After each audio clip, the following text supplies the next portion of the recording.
Hi there, Kendra Tolbert here. I'm a registered dietitian and yoga teacher, and I specialize in women's health and fertility.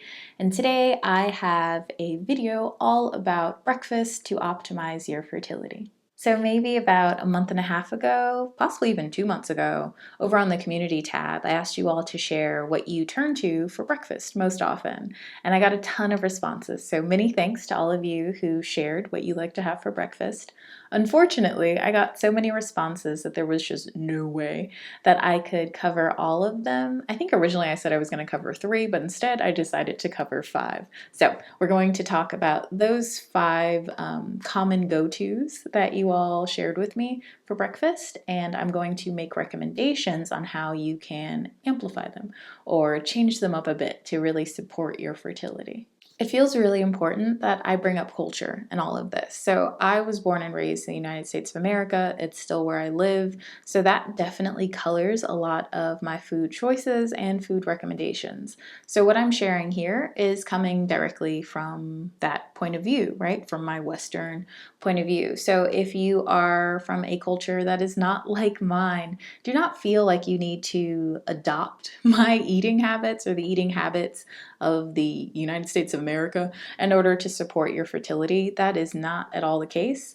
So these recommendations are not saying adopt a Western diet. Don't do that. It's simply I'm making these recommendations based on where I stand, based on what I know.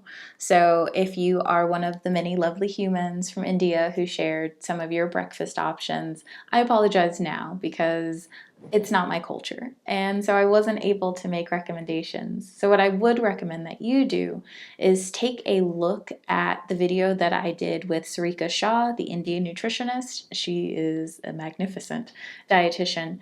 That video actually talks about some foods that are more common to the like the Desi population that may be more helpful than what I would share personally.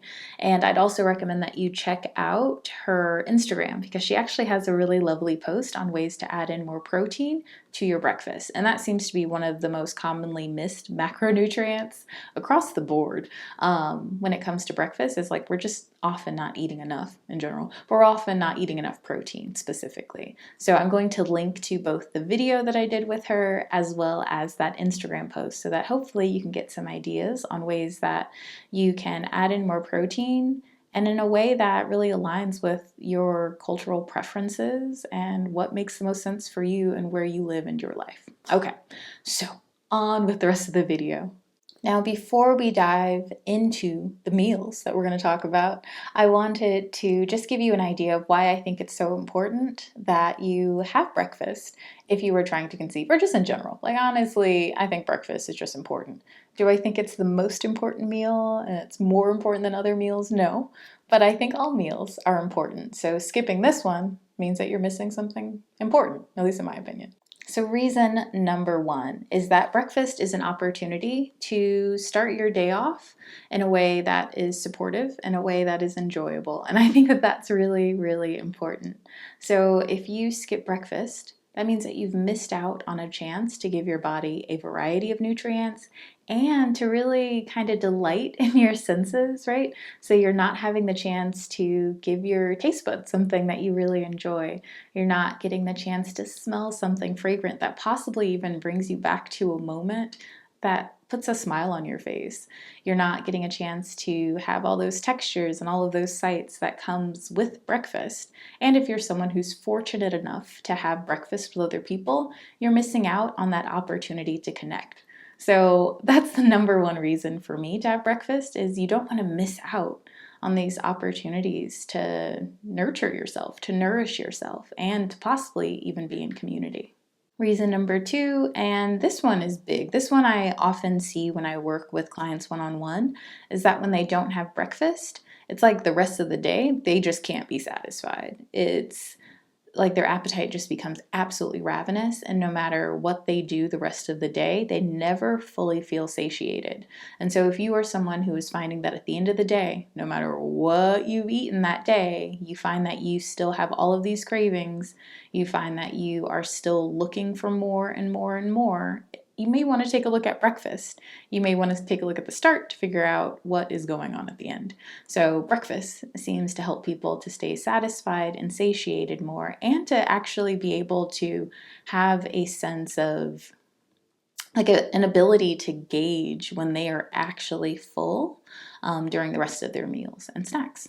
Reason number 3 is more fertility and menstrual cycle specific, and that is research that we have that shows that there is a connection between skipping breakfast and menstrual cycle irregularities. All right, so now that you know the reasons why I think it's a good idea to have breakfast if you're trying to conceive or you're just human and trying to live and trying to be healthy, let's take a look at just the foundational things that I find to be true and that I find to be helpful when thinking about how to have breakfast more regularly and in a way that is balanced and supportive of your health and fertility. So, the very first thing is to make sure that you are eating.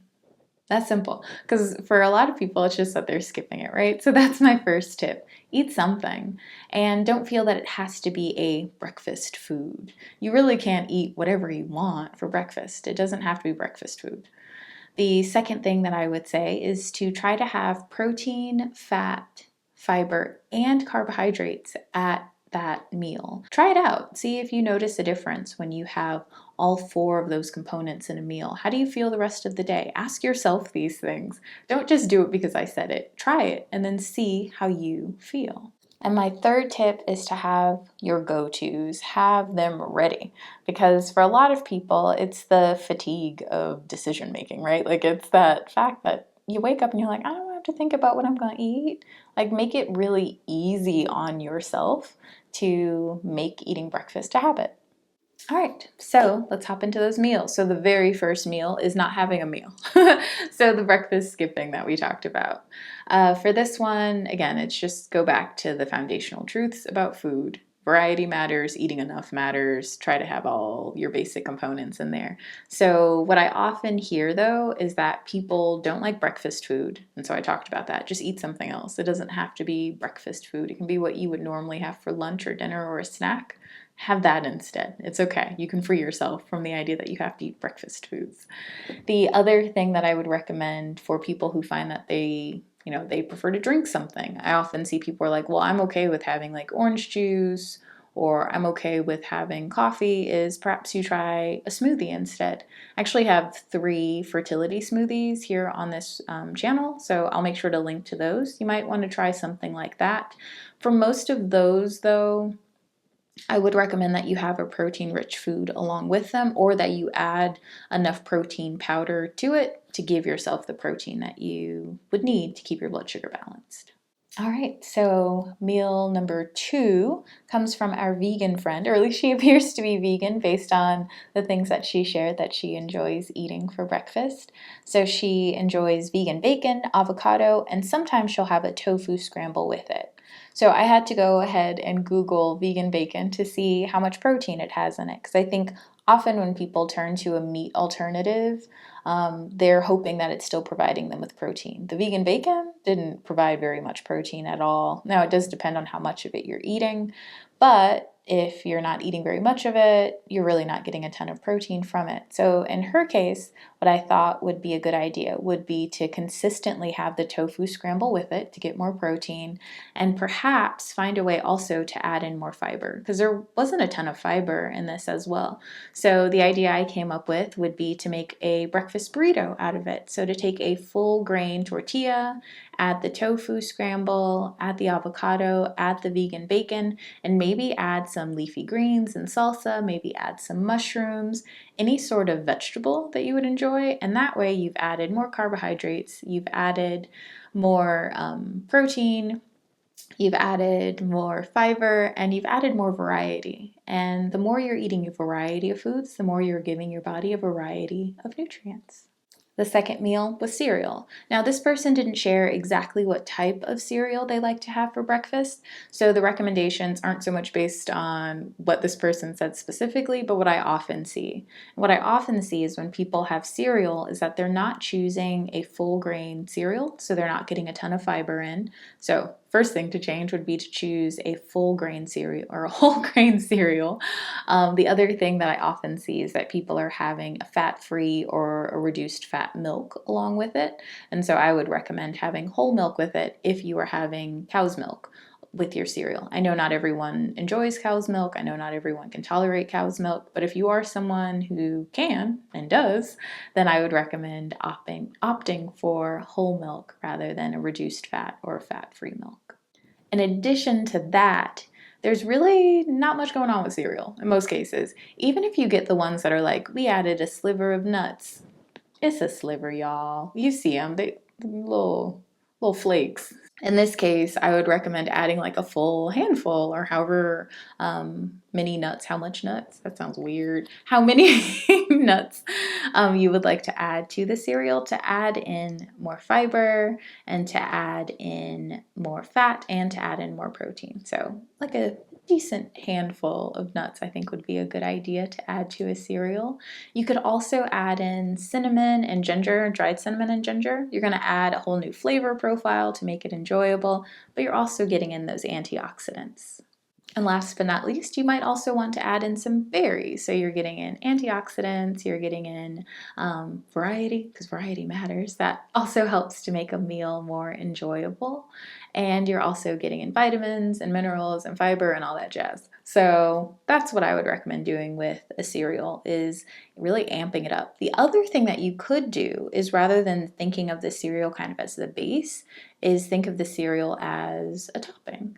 So perhaps you take a full-fat Greek yogurt and then you add cereal, nuts, spices, and berries to that. So you've kind of created this parfait, and that's even just a way to switch it up. If you're like, I'm over just cereal, think of your cereal as a topping, an accompaniment for another food. Meal number 4 is oatmeal. So this person includes oatmeal, berries, and brown sugar. So for this one, I'm seeing a lot of carbohydrates, I'm seeing a lot of fiber, but I'm not seeing very much fat or protein. So, and again, this person didn't really share the details. I don't know how they prepare their oatmeal. Some people prepare it with just water. I would recommend preparing it with a whole milk or a non-dairy alternative instead, so that you are getting the additional nutrients from those liquids as opposed to just water. The other thing that I would recommend is adding in seeds. So this is like a super easy way to add in flax seeds. If you are someone who would like to enjoy more flax seeds, you really add any seeds or nuts. So add those to that. Maybe you add nut butter. Some people just add protein powder to it to make sure that they're getting more protein. But that's how I would change this particular combination up to include more protein and more fat. The other thing is, it's also another chance to add in more spices, right? So we could add in cinnamon, we could add in ginger, we could add in pumpkin spice. There are tons of things that you can add into oats to make it more interesting and to make it so that it has even more nutrients. So our next one comes from our dear friend who is an eating disorder recovery. So we're rooting for you.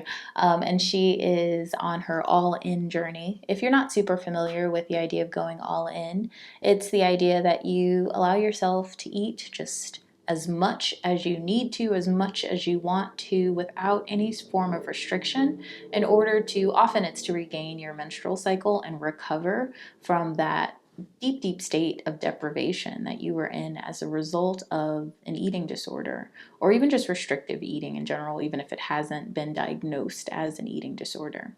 And so she's eating a lot of calorie-dense foods, which is great. That's exactly what we would want her to do. So she is having 3 fried eggs and ghee, grilled cheese, and veggies, and coffee with cream, and nuts as well when she's not feeling satisfied after all of that. So when I took a look at this, what I noticed was it didn't seem like there were very many carbohydrates. Yes, there was the bread from the toasty, I think is how she referred to it, which I hope is grilled cheese. In the United States, it's called grilled cheese. I believe in the UK, it's often called a toasty.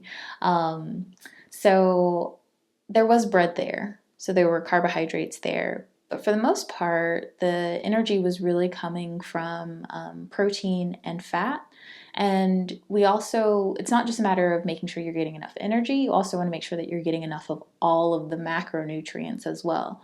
So one of the things I was thinking was it could be a good idea to add in some like roasted potatoes or fried potatoes, just potatoes. It could be a good idea to also add in some fruit. It could be a good idea to have more toast or more bread.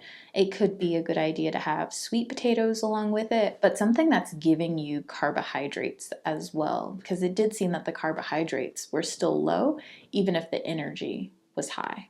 All right, so those are all of my recommendations based on what you shared with me. I hope that you found this video helpful. I hope that it gives you some new ideas and things to explore when you are thinking about what you would like to enjoy for breakfast. I'm wishing you all the best. Be well, and bye for now.